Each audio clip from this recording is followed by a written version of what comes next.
And away we go. Hello, and welcome to another edition of the Big Freaking Friday Show on the College Football Mafia Network. I'm your host, Nathan Bomber Brown. With me are my partners and just willing participants in this craziness that we have around here. That would be Moen and Wild Ute. How you doing, Ute? Hey, what's going on? Do you want to stay down there? Or you want to move up by Moen? Go ahead. Moen can take that top spot. Okay, I'll take it. How you doing, Moen? Oh, if I was any better, I'd have to be twins to handle it, Bomber. All right. That car you got behind you is almost as good as the one I had. That's all I'm saying. My bitchin' Camaro. Yeah, I wish I had my bitchin' Camaro too. I should have never let my dad sell it. Anyway, I appreciate everybody being here tonight. It's Friday night. There's always lots of stuff going on, so we appreciate you spending your time with us. In fact, I got to send out my last tweet to make sure everybody knows we're live. Make sure you're following us on Twitter. Turn on your notifications on Twitter and on YouTube. Make sure you subscribe on YouTube. Give us a thumbs up while you're there. That helps us with the analytics, so the wider world of YouTube knows what we're doing.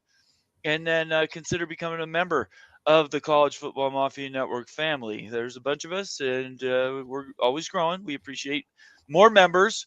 And everybody that spends time with us, we want you to know we're here for you. All right. So the last week for me has been mourning.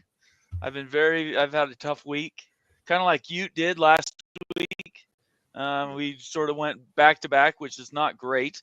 The one I want to start off with before we get into anything else is there any trepidation for Ohio State this weekend, Moen?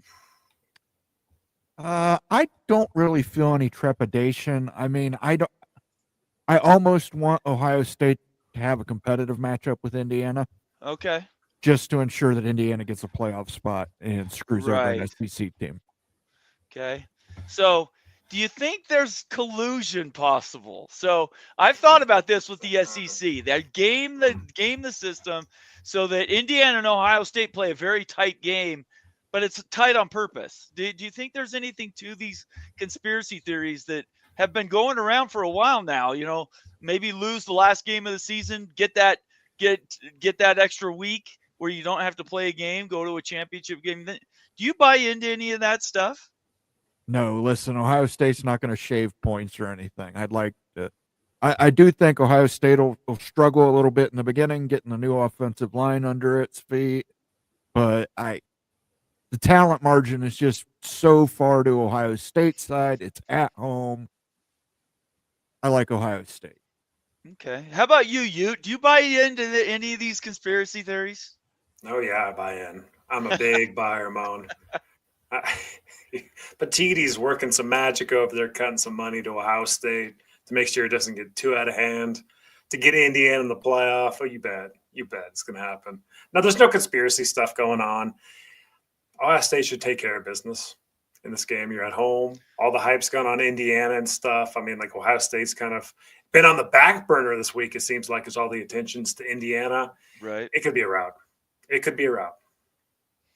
Yeah, I don't know. The conspiracy thing, that's a powerful word. Carries a lot of stigma associated with it socially. But I do believe collusion is possible. I do believe that in the offices at the Big Ten, in the offices of the SEC, they're having conversations. How do we get 4 or 5 teams into this playoff thing? How do we game the system to freeze out the conferences that we really don't care about? And that's the ACC and the Big 12. They want to do everything they can because, you know, who knows where the polls will be depending on who wins and loses each week. I mean, teams lose 8 positions, jump 4 positions. I don't know. I think that because it's a stupid college football playoff committee, anything is possible. And if you're Missouri, you can lose a game and not draft the just ball. don't even get. You'll just be in the same spot. Exact same spot. The whole idea that you can lose at 23, by the way, it's not like they lost and they were 9th. They were 23rd in the country. There's so many teams at that level. They had to keep them up, though. That's the only way that they could justify the other SEC teams being raised, is because they were a top 25 win. Another week of a top 25 win. So Yeah, the whole thing is corrupt from the beginning. I don't know that it changes in the off season, but I do believe that we socially, and I'm talking right now to the wider college football world. I don't care if you're a P2 fan or you're a fan of just regular college football. In my opinion, it's extremely unhealthy to have this system so closed that you don't allow for competition across the board. If they want to do that, then do it. Make it official and just break the thing off and be done with it. This quasi everybody can participate crap needs to go away. I fear that because Moan is supportive of that. The polo way, yes, he'd be like, "Okay, see you later," and we'd be stuck in the permanent B league here. So this is better than nothing. But like, we got to advocate to get 2 playoff spots for Big 12 and ACC in the future, and like, you got to accept that you're going to be viewed as B level. That's just how it's going to be until you start winning playoff games. It will be this way. Yeah. And so pulling away would be detrimental, though. If SEC and Big 10 pulled away from Big 12, then we're toast. Like, seriously, like we're not even in the same sphere, not in the conversation anymore. So it would be in a completely different realm, and that would be soul crushing a little bit and backbreaking. So I'm hoping that doesn't happen. The axiom that money equals power, I think, is generally what we're talking about here, because that double money. I mean, just to say it out, it's double plus what the other leagues are making. It's untenable. So let's talk about one of the headlines that's been just in the last 48 hours. This one, and I didn't bring up the link, but we can just talk about it, tell everybody about it. The Michigan quarterback that they swung over from LSU, they'd offered him $1.5 million to come in. He's a freshman. True freshman, everybody, right? So he's playing high school ball right now, or he's already won his state tournament, whatever. And he wants to start early. He wants to be in school in the spring. And LSU had him, $1.5 million, ready to go. And somebody, and there are big rumors of who this individual was, came in and said, I'll give you 10. Now it turns out it's closer to 12. It's totally committed. It's closer to 12, and we know who it is. It's the CEO of Oracle. He's a billionaire. Oh, so Ellison actually wrote the check. Yes, I thought that was a rumor somebody started. Well, that's what I have heard from my people, that Ellison did cut that check. He is not a Michigan alum. His significant other is. So this is where we're at, right? This is where we're at. This is where we're at. Yeah, you better have money to play in this world. If you don't have money, you're going to get left behind. You're screwed, completely screwed, because we're not talking about house settlement money here. We're talking about collective-based, booster-funded money that is not anywhere. So these kids are going to get paid more with a house settlement cut and making this stupid amount of money, and it's going to go up. It's not going down, guys. It's not going down with inflation, with how the economy is going. People are going to pay more and more for big-time college sports. These contracts are $12 million today for these type of recruits. They're going to get to $20 to $25 million in 10 years. I'm serious, guys. Like, that's how they're going to look. And then they're going to get paid house settlement money and everything else. Like, how rich these 18-year-old recruits are is a joke. Some of these elite recruits, but it is what it is. The Supreme Court deemed it illegal to not pay them and not get their NIL money. So they're getting what they deserve. That's the legal basis. And this is the legal system at work. And this is capitalism. And this college sports game is that now. You have to have money to play in the big leagues from your boosters or your school or both, ideally. But if you don't have a billionaire backer, you're in trouble. Yeah, I agree with that. So where does that leave? Oh, a good example, the richest guy, arguably, or at least the guy in charge of the single most valuable company in the world, I believe, is NVIDIA. And he's a graduate from Oregon State, of all schools, but he's not really a sports fan. If he turned around and spent, even like a quarter of a % of his annual gross and just gave it to Oregon State, they'd get money just like Oregon is getting. Is it literally a buy your way in? Is it possible for a Ryan Smith at BYU to say to the organization and for the athletic department, I will underwrite everything you guys do, and you guys go to the Big 12 and say, hey, pay us more, we're out, and you go try to step up just with money to these other leagues. Is that possible? Could we ever get to a point where you could buy your spot into these upper leagues? I'm not kidding. I'm being dead serious. SMU's just done it. Yeah. And so if it can be done in the ACC, it can be done elsewhere. It's just about the money. If you had a big enough check that you'd write for your school to get into the SEC, you probably could get into the SEC. Like, seriously, that is a possibility. So the answer is yes. That is absolutely crazy. So there's this middling time we're adjusting. I'm going to get to this super chat from Ricky Tungate. Thank you so much, Ricky, for being a member. First of all, valuable member of the party. Can we give him a sounder there, Moen? Yeah, I got to fire the soundboard up. Oh, okay. All right. As soon as you get it, let me know. I hope tomorrow we have another Earl Bruce moment after the 88 or 89 game. I thought Earl Bruce was 78. Wasn't that what he No, he was coaching into the 80s. Yeah, but when he punched the guy, it was Earl Bruce didn't punch a guy. That was Woody Hayes. Oh, Woody Hayes punched him, and that was in the 70s. Earl Bruce replaced Woody Hayes. Okay. John Cooper replaced Earl Bruce. Okay. All right. I got them mixed up. They all run together at Ohio State for me in my head. Yeah, that would be great. I would love to see. I would love to have another Earl Bruce moment. How does that feel to get that comment from Ricky Moen? What does that make you feel? The moment will be denied. You think so, huh? Okay. I think Ohio State covers. All right. Denied. Sorry, Ricky. You've had a fantastic season. Going 10-1 is nothing to sneeze at. Right. I think you get in regardless of what happens in tomorrow's game. Go Hoosiers. Who's on? Who's your daddy? But I think Ohio State wins that. It's in Columbus. Mm-hmm. I think Ohio State's got a little more talent. I think they win. I think they win by 13. So, and this is something, we didn't give Indiana any run because we were just talking about Ohio State. But the thing with Indiana is they've played well, but their competition has been, it's like 108th in the country. They haven't played anybody. The Big Ten is soft below the top 4 or 5 teams. So, and they haven't had to really be challenged. Michigan is down this year. That would have been their one win, if you wanted to count it as one, that was over a team that, could have been a superior opponent.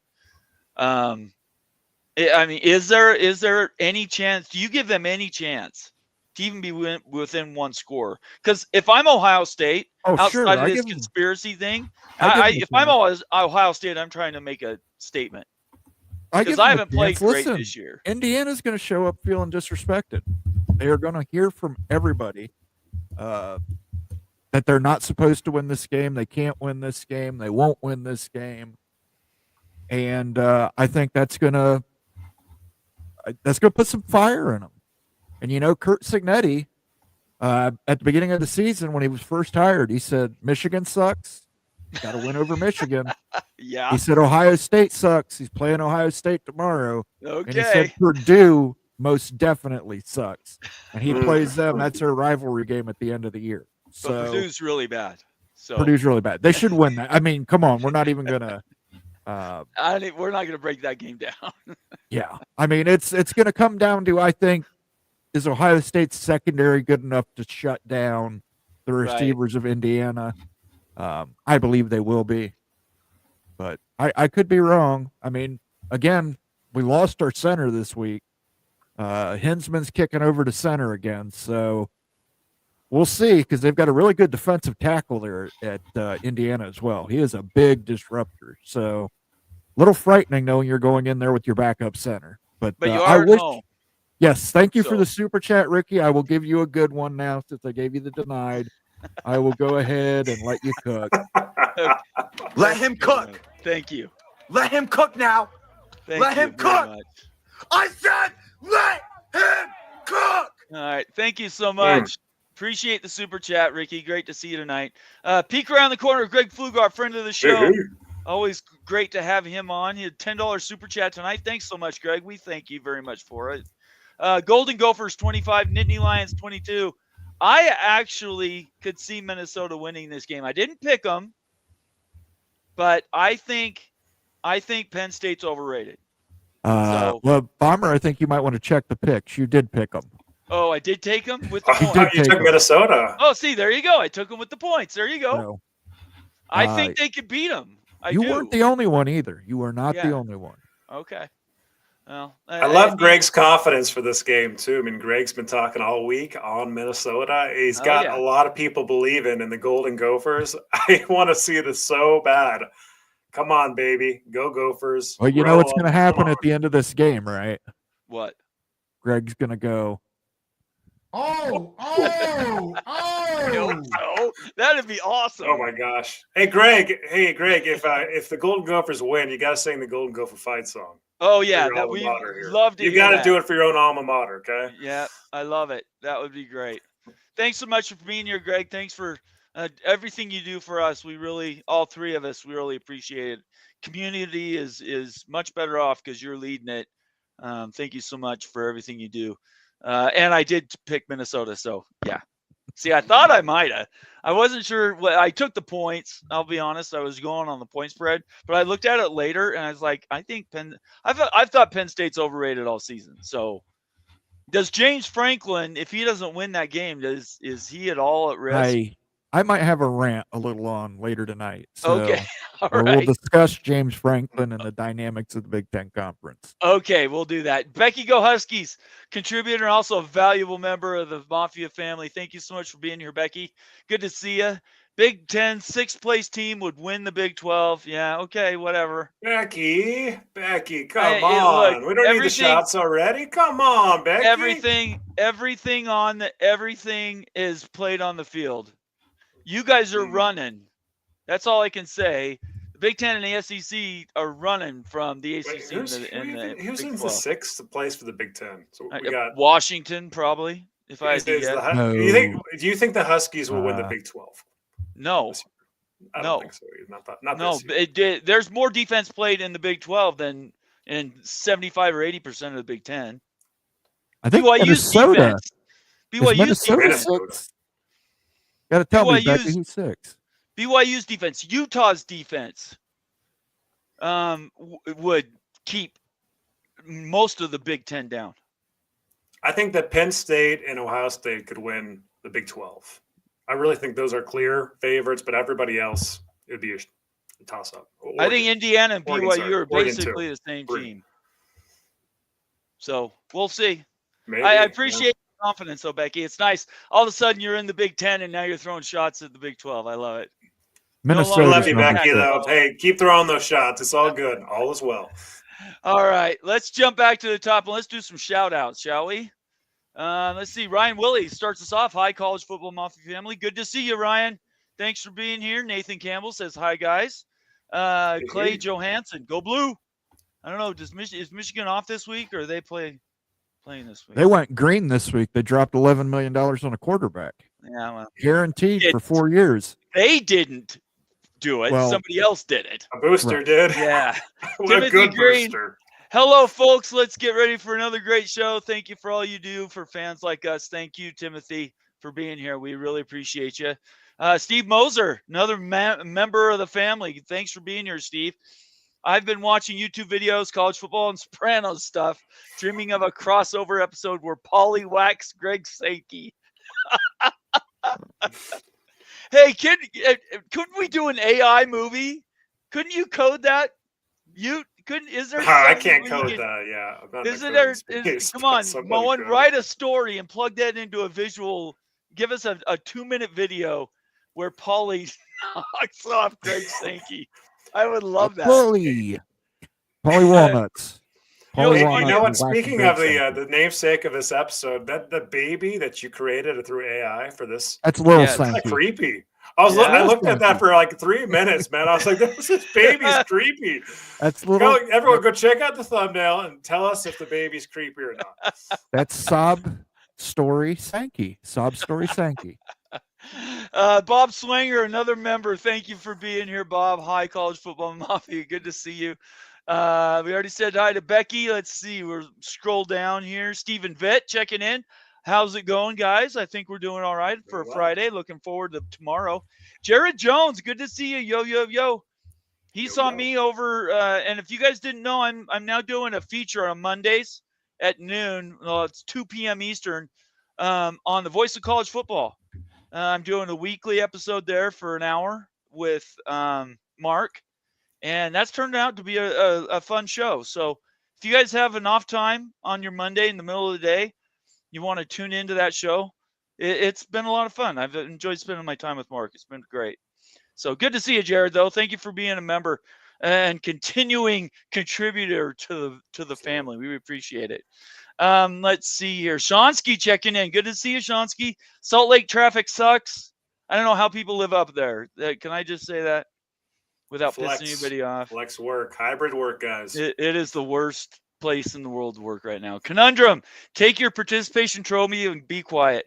Man, this started Wednesday night. I don't know if he was on you guys on Tuesday, but he has been on it about the Big 12 this week. Just on it. Just ripping the Big 12 a little bit, left and right. I think he's just looking down on everybody. It doesn't matter. Conundrum's a Big 10 guy, though, isn't he? That's what I'm saying. Team. Who's his team again? He's the number 5 team in the Big 10. Yeah, he's a Big 10 guy. Oh, he's a Hawk guy? Yeah, he's a Big 10 I didn't know guy. that. Yeah. Anyway, keep chopping. Good to see you. Crazy old money in the big. Yeah, well, that's fact. Yeah, that's 100%. There's no debate there. College football rivalries. Good to see you. We'll have to see. I'm coming. I'm warning everybody. It might have taken a little bit too long, but I'm on the comeback. Don't call it a comeback. Let's see. Get down here. Just want to make sure I shout out as many new people as I can. Greg says, "Believe, baby." I love that. Thanks for being here, Greg. Again, we really appreciate it. I will be rooting for that so much. Billy Blanton. If you're new to the channel, make sure you subscribe. It's good to see you here. Well, what's this crap I hear from new CUSA, aka Big 12? Yeah, okay. No, we're getting a lot more Big 10 people. Damn. What are we gonna do? Mafia representing out there tonight. We need. Come on, Big 12 people, help us out. Ute and I can only do so much.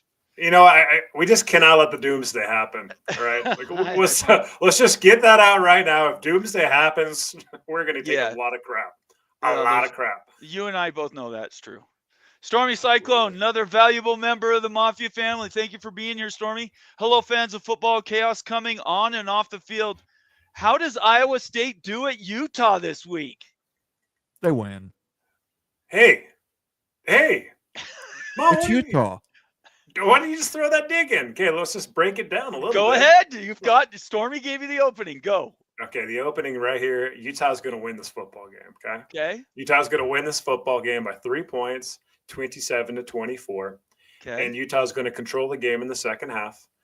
And Iowa State's just going to melt. I'm sorry, Stormy, but I think that in the second half, Iowa State's just going to let it go and fumble it away and let the Utes take it. Wow. And that 10-win season that y'all wanted so bad for the last 100 years, Utah's going to be obliged to take it away from you. Get off the skid after the 6-game losing streak. No more losses, baby. Let's go. Wow, you went deep when you said the 10-win thing. That's just mean. Why did you have to? I wasn't going to say that. I love Iowa State, man. I gotta say, like, hey, fantastic. They're some of the best fans at Iowa State. Yeah, 100%. I will tell you that right now. Hamasiro says, checking in, another Ohio State guy. We're being inundated by Big Ten people. Good evening, gentlemen and ladies. That's for you, Moen. Let's see here. Infamous front runner. Good to see you. CFP is a joke. It's a popularity contest now. It's an invitational for sure.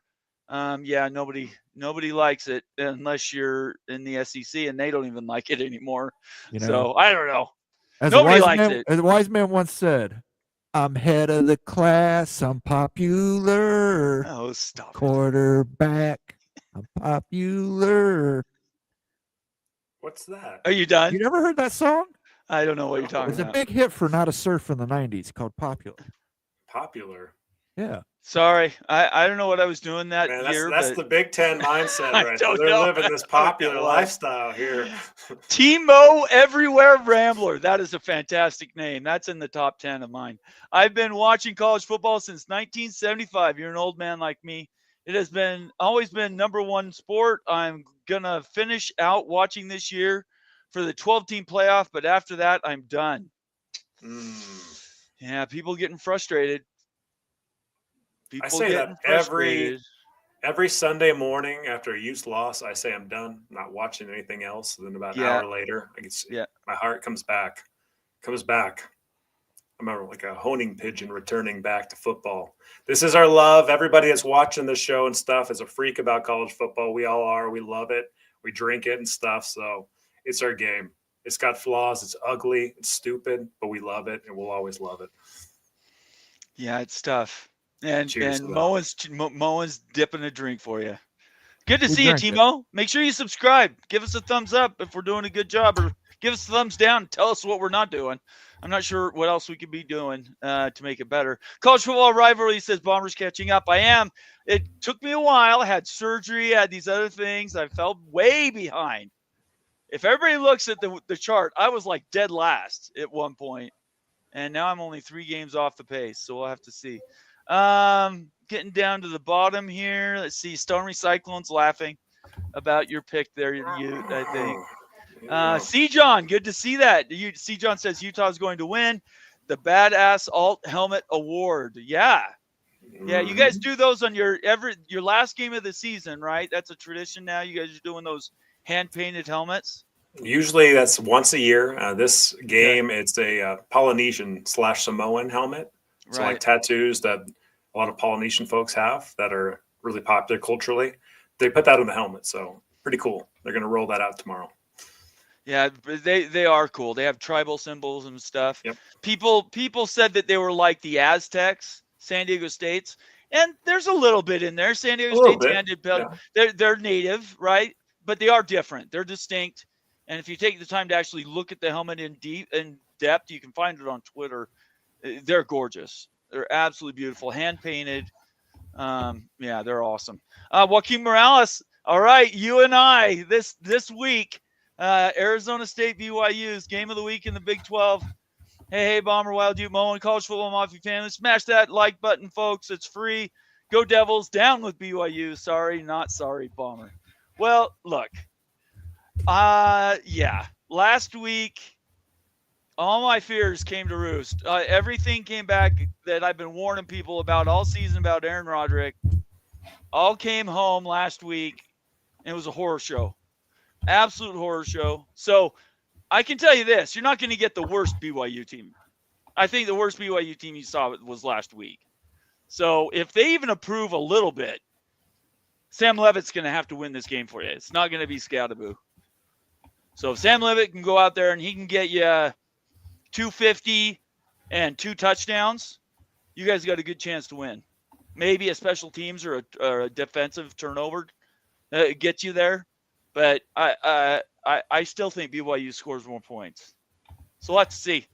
If you see a lot of east-west coming out of BYU's backfield, or you see fade passes to tight ends that have no business getting the ball, you know you've won the game. I'm just telling you that right now. East-west. Watch for the east-west plays. You start seeing those from BYU, you pretty much have the game. And that's my breakdown. If anybody wants to know how to beat BYU, there you go. I just gave it to you. Cleveland Rocks, $5 super chat. Good to see you, Cleveland. It's been a minute. Thank you so much for the $5 super chat. Moen, we got something for him? Yeah. Student athlete. Oh, that is brilliant, sir. Speaking of the Michigan quarterback. Yeah, no student athletes. Is he even going to go to class? At this point, $12 million. Does he even have to go to class? Are we just going to throw the whole education thing out the window? I mean, it's starting to get ridiculous when you're paying. He goes to a personal finance class, and that's it. $12 million. Managed by money. It's unreal. It's absolutely unreal. Let me be the first to wish you all a happy Thanksgiving. Yes, happy Thanksgiving to you too. We haven't talked about our holiday schedule, but yes, thank you so much. And now I want to repeat that to all of you. Happy Thanksgiving to you and your families. Be safe this holiday season. We very much care and want you guys to all be around and pay attention to your family. Don't let people get depressed. It's a depressing time for some. If somebody comes into your mind, hey, I haven't talked to that guy for a while, call him. Send him a text. Check on him. Because there's a lot of people out there that are suffering. You don't even know it. So, Anyway, happy Thanksgiving all. All of us have much to be thankful for. Have enjoyed your takes this past year. Be safe. Thank you so much, Cleveland, for being here and being a member and everything you do for us. I could not be happier for everything that we've been able to do for you. Keep chopping. Rumor is rising and his son might play in the same school year. That's funny. Oh, Wow, that's a hard take. Is Rising coming back? That's the question in Salt Lake City right now. Not the Utah Rising's not coming Well, back. You're not the one paying the bills, so He'll be the Ohio State quarterback next year. Kyle might Ohio State and Cam Rasmussen, baby. Or maybe the Rutgers quarterback. Oh, Lord. Antoine Coates, valuable member of the Mafia family, also another Arizona State guy in the house. At Bomber, who's going to stop Jordan Tyson? No one has done it all season. Go Devils. Well, I will tell you this. BYU completely shut down the best receiver in the conference at Arizona. What's his name? T-Mac. Yeah. McMillan. By far, he's a first-round draft pick type of and they completely shut him down. So you're right. Nobody has done it. Doesn't mean it can't happen. BYU's defense is very, very good against the pass. Like, they're top 10 in the nation.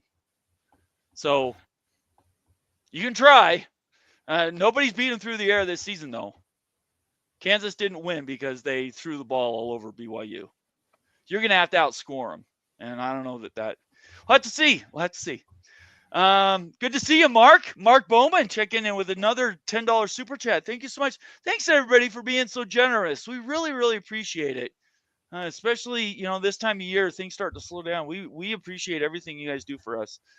Iowa star CB Jamari Harris, I shut it down today, is not waiting for a bowl game. He's opting out the rest of the season to prepare for the NFL. This is going to be – there's going to be a ration of these if your team's not in the playoff hunt, don't you guys think? Oh, 100%. Why play a bowl game? Why? Yeah, I agree. I wouldn't either. Yeah. You get a sack of potatoes. The players get nothing for being in it. So. And by the way, that super chat, we have hit our first super chat goal of the night, gentlemen. Sweet. We had the goal set at 5 of 5. We've got 5 of 5. Now we're going to do the triple double. All right. Hit it. Ooh. Whoa. Moan. Oh my goodness. Let him cook. Let him cook. Don't let him get too lit. How about that? Let him cook, but don't let him get too lit. We need him. I have a feeling that soundboard's going to get lively here soon. Bob Swanger checking in. Good to see you, Bob. Another valuable member of the family. At college football, peek around the corner. That would be Greg Flugar. Cranberry is horrible. Yeah, I'm not a cranberry guy. You guys like cranberry? Oh no, cranberry? The canned stuff? Like not. Yeah, canned. No, sauce. Fresh cranberry. The cranberry, when cranberry, before it was in cans, and when I was a little kid, it used to be really good. When it came off the trees and, your family prepared it and stuff. I cannot eat the stuff that's pre-prepared. I cannot do it. All right, I'm going to bring up this, I'm going to share one news item, and then we can, let's move on to let's do our picks first, Bomber. Let's do the standings and picks. Why? Because I want to break down some of these games. Okay, go ahead then. Go ahead. All right, because we're getting into a lot of these games already. You're announcing your picks. Go ahead. Let's look at week 12 results first. Okay. Ute comes back with a 6-2 week after a 1-7 week the week before. Bomber at 5-3. Myself at 3-5. Pickles finished even at 4-4. Becky matched me at 3-5, and Rock had probably his worst week of the season at 2-6. Yes, he did. Yep. Oh, Rock is still in the lead though. 54-42. All I'm saying is I'm coming. Bomber at 51-45, and Becky and Pickles are both not very far behind you. And Wild you still have a chance at this. 500. I have a chance if everybody. Yeah, I have a chance if nobody makes their picks next week because I'm not reminding people next week. So. Okay, good. All right. All right. Let's start with Indiana at Ohio State. Bomber, you're the only one who picked Indiana. Explain why. I was drunk? No. I just took the points. I think there's something to this. I think there's conspiracy. I do believe the Big Ten wants Indiana to be in it. And if they lose poorly, if they get blown out by 20 points or more, Greg Sankey is not going to let him stay in the pick. So I just went with the points. Okay. I like Ohio State. I like them to cover. You, what do you think? Brutus Buckeye covers this game. Indiana, it's been a nice story. It's been Cinderella-esque. I know you haven't beat any top 25 teams, and that's going to show this game when you play a quality top 3 team at Ohio State. I think this one goes and gets away from Indiana, and I think Ohio State's legitimate. But I think Indiana gets exposed talent-wise. Okay. Next up, we have the Ole Miss Running Rebels traveling down to Gainesville into the swamp to play the Florida Gators. Florida Gators coming on strong at the end of the season. Picked up a good win last week. Again, if you're keeping count, that makes another quality team for the SEC. The Florida Gators now count as a quality win. Lest Greg Sankey let you forget it. Bomber, let's start with you. You like Ole Miss? Yeah, I think Ole Miss. I think Lane Kiffin's got in his head this is his last chance to make a run. They've lost 3 games. They need a big win to stay relevant. They would be the 4th team in if I remember right today. They would be the 4th team in if they got 4 teams in. And if it drops if they lose this game, I think they're out. I don't think a 4-loss team gets in. So Lane Kiffin knows the importance of this game, and I think the Gators have overperformed, obviously, but at the end of the day, I think Ole Miss is just too much. 2.5 points is nothing. Yeah, the fact it's 2.5 tells me that the bookies think this is a 50-50 game. That lends me some hope that the Gators pull this off. And I'm hoping the Gators pull it off because I would like to see Ole Miss have another loss. I want Ole Miss to win.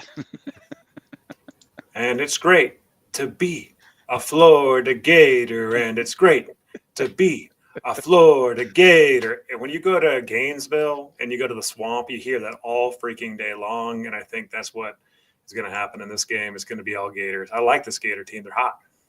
I apologize. I thought they had 3 losses. So thanks, Clay, for correcting me. I said 3 losses. Clay's saying they only have 2. So I imagined another loss in there. I know this. Lane Kiffin's very active about wanting to be in the CFP. That's bottom line. Thank you, Clay, for letting me know. Absolutely. Then the Colorado Buffaloes got a lot of momentum behind them. Coming into Kansas at Arrowhead Stadium, Kansas has some momentum behind them. Yep. A movable force meets unstoppable object. I like the Buffaloes. I think that's a little reversed. I think the Buffaloes have too much juice in Shedeur Sanders. I don't know that Kansas. Well, it depends on which Kansas shows up. If the Kansas that played Iowa State shows up, this is going to be a fantastic game.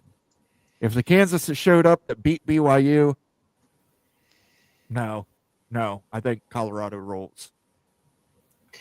Colorado is hot right now, and Colorado's got the best talent. I think that they win this game pretty handedly. Actually, I think Whittingham even said, Kyle Whittingham, that Colorado's the best team that the Utes played all year long. They're hot. They're moving the ball like crazy and everything in the pass game. Looking, they're stopping the run right now. Pass rush, everything's going for the Buffs. So I think they're just a much better team than KU. So Buffs win multiple possessions. Yeah, I agree with everything you said. All right, then we move on. The BYU Cougars travel to Tempe to play the Arizona State Sun Devils. Arizona is favored by 3.5, guys. Go ahead, Bomber. Tell us why the BYU is going to win this. Well, BYU's been staying in games less than 4 points all season. So 3.5 points you're given to BYU, I think, is a gift. I don't think they're going to need them, though. I think Arizona State, they've played well. That Kansas State game last week was probably the best game they've had all year. But I think BYU, like I said earlier, I think their bottom fell out last week. They're not going to play any worse than that. And I think Scadaboo's hurt. We already know Scadaboo is hurt. and BYU's defense is near elite. Not as it's not as high as Utah's, but it's right behind him in total efficiency. So I think Arizona State. This is an overcorrection, in my opinion, to the loss to Kansas last week, which, by the way, was a fluky fake punt away or a pooch punt away from BYU winning that game by maybe 10 points. So that loss was incredibly unlucky. Yeah, that punt, unbelievable how that went. I've never seen that before. Have you guys ever seen that done before? I've seen quick punts done before, but I'd never seen one done like it was targeted towards the DB. I mean, it looked on purpose. If that was on purpose, that was brilliant. I mean, that was a huge play in that game. Yeah. Looking at this one, BYU's got one of the best defenses in the Big 12. The way to attack BYU is with the quarterback run game and a dual threat quarterback, kind of like Jalen Daniels has. Sam Leavitt is that. Sam Leavitt and Scadaboo can bring that attack. They've got Tyson out there, and they're just hot. Like ASU is so pistol hot right now too. They're at home. They don't sell out very often. They're going to be juiced. I think it's going to be hard to get a win in Tempe for this one. So I just think that that ASU probably has a little bit too much momentum right now. Takes this game. I agree with you. The Sun Devils are hotter than a $2 pistol. And fun fact, every time I've picked against the Sun Devils this season, I have lost. So I am not picking against the Sun Devils the rest of the year. I like the Sun Devils, and I like them to get into the Big 12 championship game. Well, if they win this game, I think they're pretty much in. Yeah. So I like them. I like the Sun Devils. Then we've got Army. This is at Notre Dame. Technically, it's at Yankee Stadium. Notre Dame is considered the home team in that event.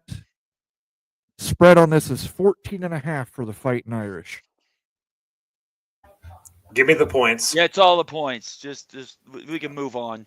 Notre Dame's overrated. Just move on. Listen, if this spread was 21.5, I still take Notre Dame. Notre Dame is going to shellac Army. Army's better than you. I mean, look, have you watched Army play this year, Moen? I have watched them play, but I'm telling you, they have not played a Notre Dame yet. I'm not saying they have, but they're not pushovers either. Their defense is not bad. And that triple option is very difficult to play. Well, we shall see tomorrow. So, yeah, we'll see. 14.5 is a lot of points. That's all I saw. Speaking of a lot of points, Penn State travels to Minneapolis to play the Golden Gophers, Greg Pflugar's Golden Gophers. Yes, sir. Spread on this, Penn State is favored by 12.5 points. You go ahead and talk about Penn State first. Why do you like Penn State here? I like Penn State because they're a balanced football team, and like they just haven't had that huge win yet. But Penn State typically gets this type of game in the Big Ten. Greg has been talking all week, though, that Minnesota's been kind of like a bane of Penn State's existence going up there to Minnesota, which has me spooked a little bit for this pick, honestly. So on a gut feel, making the pick, thought Penn State would win by 2 touchdowns, but man, it's going to be close now. The more you learn about this matchup and everything, it seems like it could be a lot closer than what the betting spread is showing here. So this one's kind of a question mark to me. All right, Bomber, defend why you chose Minnesota. Well, the point spread was the first thing, but the second thing is I think Penn State's overrated. I think Franklin he's a good coach. He's not an elite coach. He's never going to get them over the hill. In my opinion. And I think they're a middling team. They're a 2 or 3 loss perennial team every year in the Big Ten, in my opinion. I told you guys last week to watch Wisconsin at Oregon. I said, do not be shocked if Wisconsin goes in gets the upset over Oregon. They did not get the upset, but they covered. Yep. I am calling it this week for Minnesota. Do not be shocked if the Minnesota Golden Gophers do not beat James Franklin's Penn State. Regardless, do not be shocked if they beat them. Yeah. Oh, if Minnesota wins. Yes. Yeah, the way you phrased that, it sounded like you were saying they're not going to I just did a triple double. Give me a little. Okay. All right. It's okay. So, I like Minnesota, and even if they don't win, they're definitely going to cover. Give me the Golden Gophers. Okay. Kentucky at Texas, 20.5 points. They're favored by 3 touchdowns. You explain to me why you picked the Longhorns. I have very little faith in Kentucky, and I think Texas is going to win the national championship. I think there's a huge quality difference. It's at Texas. They need to perform well. People are knocking the Texas performance and saying that Texas is overrated. I think they're going to run up the points, and they're going to win big in this football game. Okay. That's it. Let you go, Bomber. What do you think? Why do you just the points for Kentucky? Yeah, I or do you did. think- Yeah, it okay. was just the points. Yeah, Kentucky. I mean, they have played well at times this season. Solid D. But yeah, I mean, which Texas are we going to see? The one that we've expected from day one, or the one that's hung around in the top 4 just because nobody else has been able to pass them? I mean, it's not like Texas is out there lighting it up and making everybody say, "Hey, look at them," right? So Yeah, and Kentucky's got solid wins. They got a win over Ole Miss. yeah, And they should have had a win over Georgia. So yeah, 3 touchdowns is way too much for me, especially, Yeah. I know it's at Texas, but Georgia went in there and dominated at Texas. I don't think Kentucky's going to be that dominant, but the points, I can't give up 21 points. So I'm taking the Wildcats. Okay. Then we've got SMU travels to Virginia. SMU favored by 10. You both took SMU. Why don't you tell me why? SMU has been getting disrespected all year long. Yeah. I've been disrespecting SMU all year long, and I'm done disrespecting SMU. So give me SMU, whatever it takes. Yeah, they got something to prove. They're actually playing for something. I don't know what Virginia could possibly be playing for right now. So a bowl, I don't know what their record is, but SMU has a chip on their shoulder. So, yeah, that's what I think. Yeah, Virginia has something to play for. Chaos. Virginia, go in there.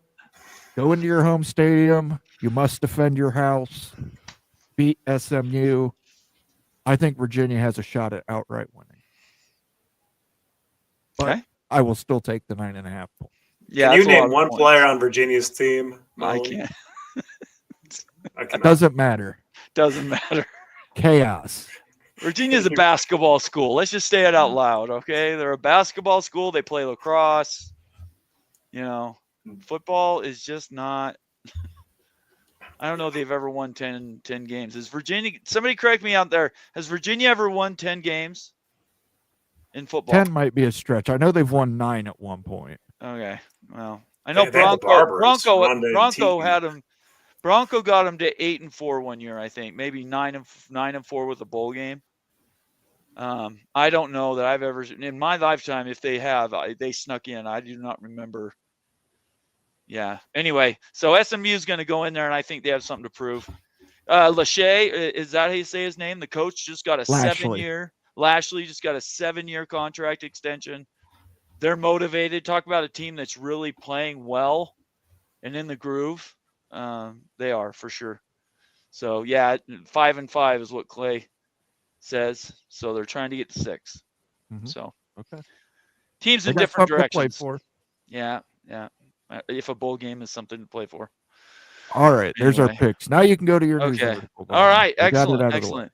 I wanted to get to this one comment, which I thought was very good. Bob Swanger says, I guess everybody but BYU is overrated. Yes, of course, that's right. Yep. You're right, Bob. You finally figured me out. It's every not team- life for all of us. It's the way it is. Just get used to it around here. Look, we do this to have fun, right? Justin R in the chat says that Virginia won 10 games the year he was born, 1989. So I was just out of high school. So yeah, that would make sense why I didn't remember that. All right, this is a news item, and this affects everybody because it's a national story now. I think it's pretty remarkable. This is the tweet. Let me post a link to the tweet. You can go to the article and read it yourself. I will actually go into the article just a little bit. Has some good detail, but the tweet that caught my attention is major new filing in North Carolina Supreme Court with multiple states supporting Florida State in case versus ACC. So this is the sovereign immunity that they've talked about, that everybody has said sovereign immunity can't be used with impunity. In other words, you can't just claim it because then nobody would be able to make a contract with anybody, a state entity, and not run the risk of getting that contract broken because it's a sovereign immunity claim. You had 12 states that signed on to this, on top of Florida, and I believe South Carolina, which has already done so for their schools. But you can add Alabama, Arkansas, Idaho, Kentucky, Louisiana, Mississippi, Ohio, Oklahoma, South Carolina, South Dakota, and Utah, which I found was interesting, all filing in North Carolina Supreme Court in support of the claim Florida State is making against the ACC. And if you drill down into this article, there's some really good detail. There's a lot of it's legalese. I don't have a ton of it that I need to go into, but this one that I wanted to say, I want to make sure I get the right sentence. The states have an interest in preserving the rights secured to them and their constituent institutions by the U.S. Constitution, including immunity of their public universities from suit in other states' courts without the state's clear and unequivocal consent. So, and I don't know if I have any legal people in. I didn't have time. I was at physical therapy tonight, so I didn't have time to bring in a legal expert, but we've had legal experts on the show before, and we've discussed this in detail. And even two legal different people that have different backgrounds and are looking at it from different perspectives break this down differently. You'll have some that'll say absolutely the ACC has the right to protect their intellectual property. Your contract is with them. We can absolutely sue to do whatever we need to protect that entity. Then you have states people, which are Florida State people generally, that have come out and said, no. Florida State has these open laws, all these other things. There are exceptions. Now you've added all these other states that may or may not have the same sunshine laws that Florida does.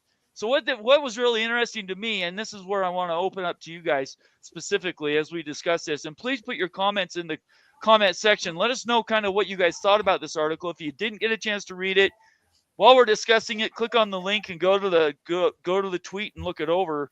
But I mean, you go from Florida to Utah, Idaho. I mean, there's states everywhere in the between here. South Dakota, South Carolina, all these states are jumping on board this thing. I think this has legs. I think there's more to this than people think. And at some point now, we're going to have this argument where the broadcasters have already come out in support of the ACC. And you have states' rights who are now coming out and saying, no, we've attorneys general are saying, no, we support what Florida is trying to do. This has to end up in the Supreme Court. Don't you guys think? It's so messy that, yeah, I agree that it will. Go ahead, Ute. Yeah, this thing's like, it's hard to digest. And I'm going to try to put this in my own words to explain it, because there's so much legalese that you read and stuff. It's like, what the freak are you talking about? What really is going on here? And guys, correct me if I'm wrong, but this is going to be in layman's terms. So what's going on here is that the ACC is organized in North Carolina. Florida State is a publicly funded institution. It's a public school. Florida State made an agreement with the ACC for its media rights. And since Florida State is funded by the state of Florida, the argument is that because there's state funding involved, that a North Carolina judgment cannot fall on Florida State, because there is basically like a state sponsorship, state funding involved in everything. And rather, if there's a lawsuit because of the state funding, it needs to be housed in the state of Florida instead of in a different state. That's exactly what, to sum it up in layman's terms, going on here. That's the fight, is the battleground still. Is this going to be a lawsuit in Florida or North Carolina? And that's why I think so many of these other states jumped on board, because they're saying, hey, if this ever happens in a scenario like this too, we want to have our own state in the Supreme Courts of our own state adjudicating this, and not some other state adjudicating this, because we're funding the institution. And that makes sense? It does. Let me just add two things that I neglected to say, but I meant to include. But Immaculate happens to be watching, and so he finally gets to him. He says, and I put this in the tweet in response to this, that I thought a settlement would probably be more likely now than not. But he says he thinks settlement will come first, and that's what I put in my tweet response. And then he says not SCOTUS, that would be forever from now. In my tweet, I said 3 years, and it could be even farther. So does Florida State and Clemson even get anything at that point? Here they've gone through this whole process.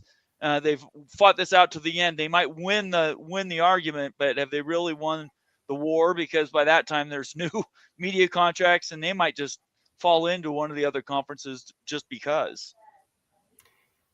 It's fascinating though, like if it goes to settlement or not, the realignment impacts for this are really fun to think about. Because like as Greg Flugart brought up earlier on his live show, so Kentucky, the state of Kentucky is backing the Florida State Board of Governors in this suit. So that's implying that maybe, Louisville could benefit in this scenario too, if ACC blows up, and they could have a lawsuit basically housed in the state of Kentucky rather than going to North Carolina to fight. And interesting enough, if you apply this to different states, like why in the world is Utah involved in this? I thought the same thing. Right? I thought the same thing. It seems like a little bit like kind of out there. I don't know what triggered that necessarily for Idaho and Utah to be in this. I'll tell you what I think Utah is. I think Utah's been lobbied by the University of Utah, and they want the opportunity to possibly move up and break a Gore. If ACC gets broken up, it's going to affect everybody. It's not just going to affect the ACC. If this gets finally adjudicated by the Supreme Court, which again, it probably won't make it there, but say it did, it would affect everybody at this point now. So now you have something you can go against, and maybe Utah sues to get out of the Big 12, and now they are able to get out, and they don't have near the punitive dollar amounts to leave. All I'm saying is the states that filed, if you look at them, there's some ones in there that have schools that might want to move on. So it's very interesting. And I do agree with that assessment, Nate. Not to say that it's going to happen tomorrow or anything, but in an event where Utah possibly wants to get out of Big 12, if that ever happens, then the lawsuit would be housed in the state of Utah rather than Texas, where the Big 12 is located. Yes. So that's basically, it's kind of like the pre-battle for battlegrounds in the future. But hey, that's speculation. This is complete speculation. Right. On the speculation train with this. We're just having fun talking about potential realignment impacts. Fascinating though. Absolutely. Moen. Listen, there's nothing to do with football here. There's nothing to do with conference alignment here. This is entirely political grandstanding. I can only speak for Ohio, but I know my Attorney General, Dave Yost, there is nothing he loves more than political grandstanding. I would be shocked. Most of these are conservative states, and I think to them it's more about protecting sovereign immunity as a clause, protecting their rights to do that. Yes, I think that's probably what it is. I don't think Utah. I don't think the University of Utah is doing anything here. I don't think the University of Arkansas is doing anything to escape. I don't think the Idaho Vandals are trying to get out of their conference. How about Boise State? That's Idaho. Is that a public university though? Yeah. Yeah, it's funded.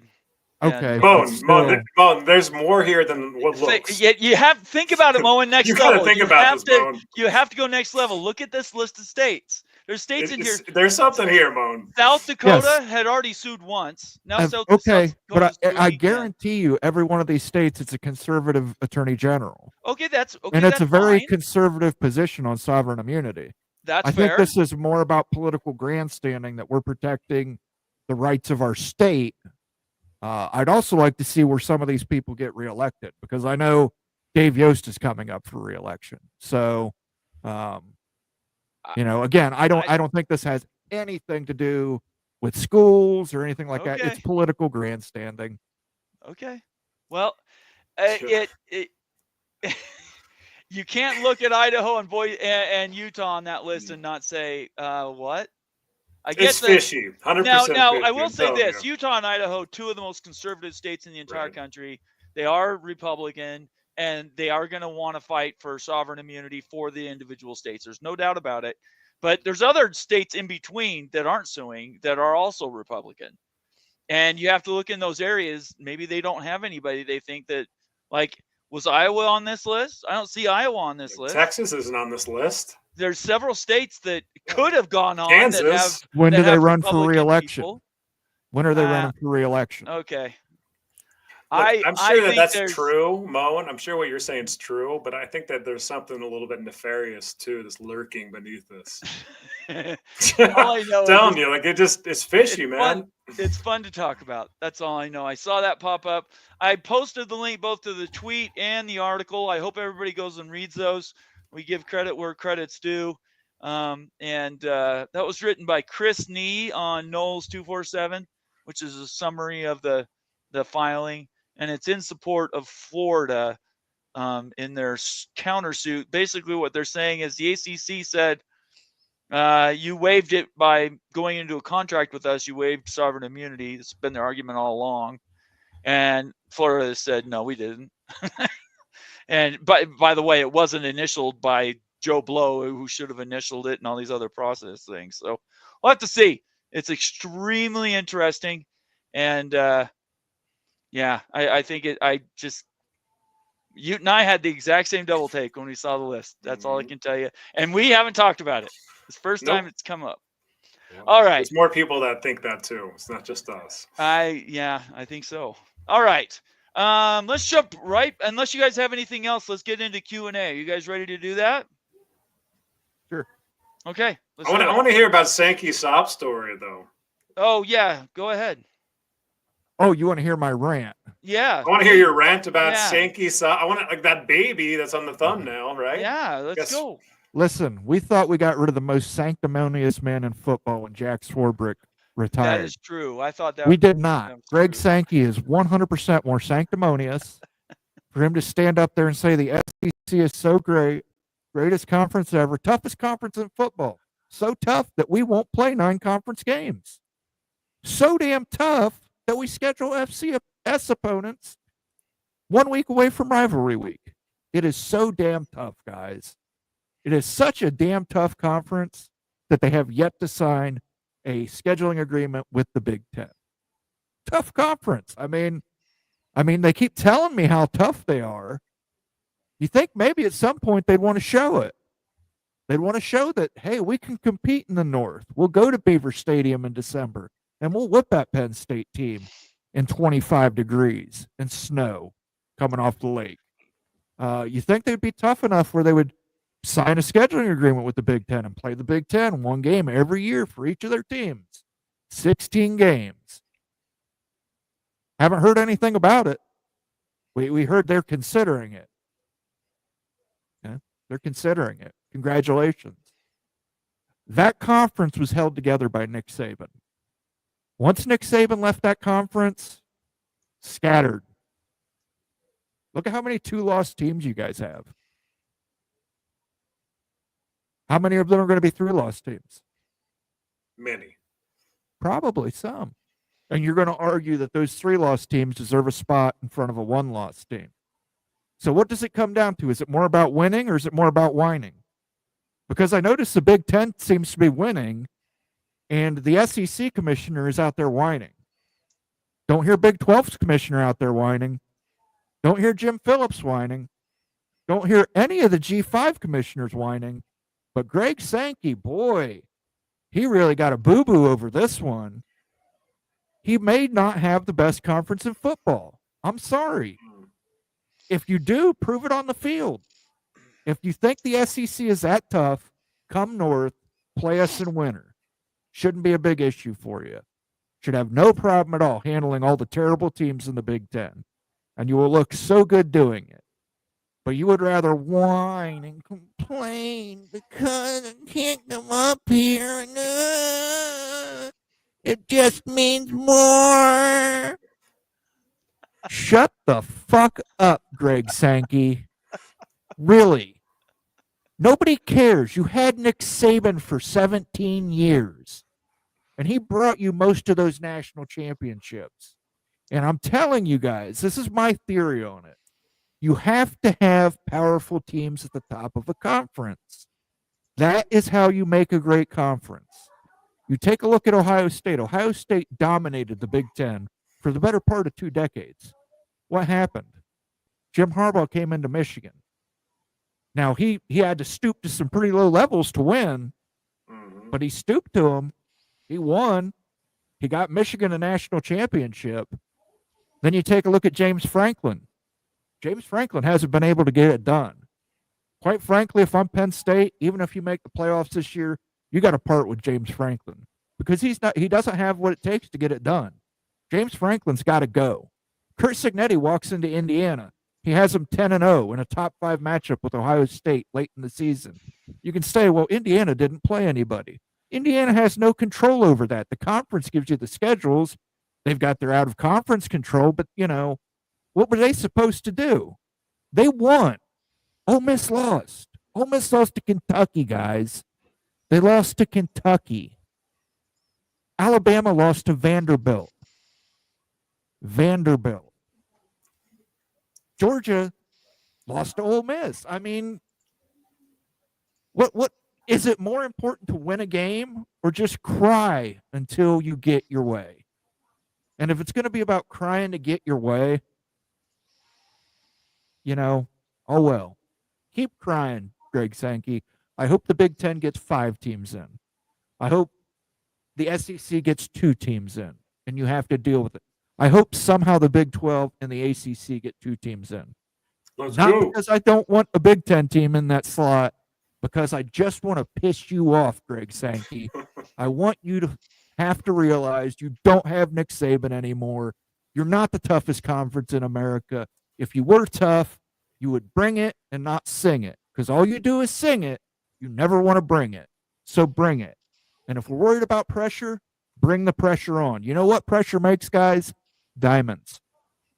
Pressure makes diamonds. How did Michigan get so good? Pressure.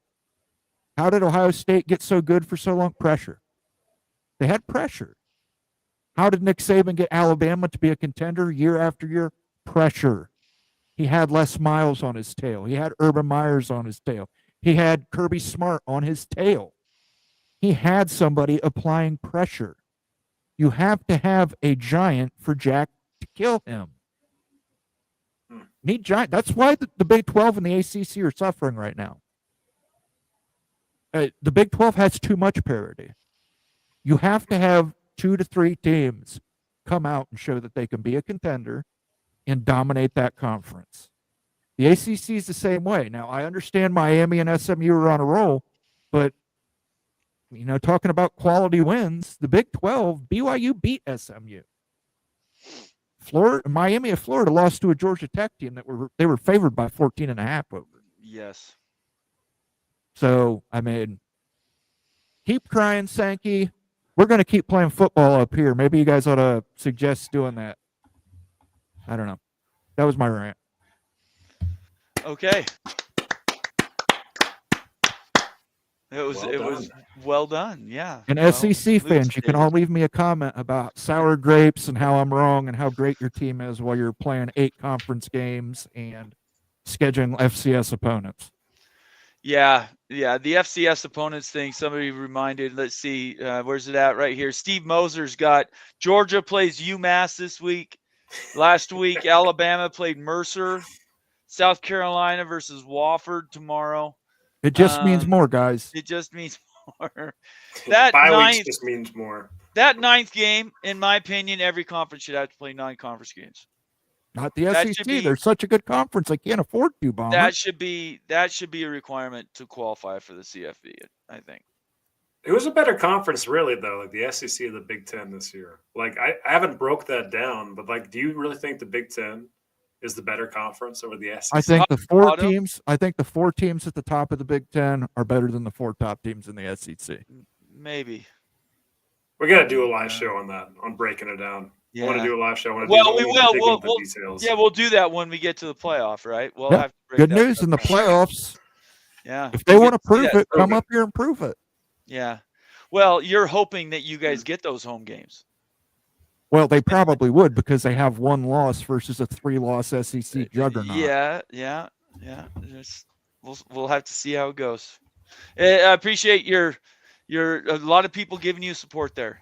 At the end of the day, It comes to playing on the field. Unfortunately, for the teams that aren't in the Big Ten and the SEC, just playing in the field doesn't do it. You have to do other things, which is back to the old way it used to be done in the 80s, frankly. So it's not better, it's not worse. It's different. All right. Well, was there anything else you wanted to get to before we go to Q&A? No, that was remarkable. And I agree with basically everything you're saying there, Moan. And I think the SEC, look, they've had success and everything. We get it, why everyone thinks the SEC is the greatest and everything, but prove it. This playoff is going to be big to define the narrative over the next 5 to 10 years on really who the SEC is versus the Big Ten. Nick Saban's gone. The funding is equalized or maybe even gone the Big Ten's favor. As we said, there's a lot of rich daddies in the Big Ten that's going to be very beneficial in this new age of football. It's a new age. Who is the better conference? Yeah, definitely. I don't know. I don't like whiners. I don't like people who cry. You got to cry to get your way. Jim Phillips did come out and did talk as well in the last week. I only listened to the first part of his quote, but he was doing some whining as well. I think he got a memo from Sankey saying, "Hey, I need some backup." It was that kind of a thing. It would do literally no good for the Big 12 or the ACC to complain at this point. They have nothing to complain about. There is no bigger crybaby bitch in college athletics than Greg Sankey in the SEC. Cry more, Greg. Cry more. It just means more. Jim Phillips. Yeah, Jim Phillips. I didn't even know that guy existed anymore. He's like a puppet almost, puppet man. Yeah, I don't know. Too bad he wasn't out there advocating for his undefeated ACC champion last year. Oh, yeah, how did we get here? So we're at this point where people are lobbying. Everybody thought expanding the playoff would be better. And I realize it's like the top of the 64th pick and the 65th pick for the basketball tournament are also argued about, right? People argue about those as well. The difference is basketball is all numbers. Everything's done on a spreadsheet and it's got all these data points. Football is done by a stupid committee. And it doesn't, I don't care how big you make that 16, 24, 36 teams.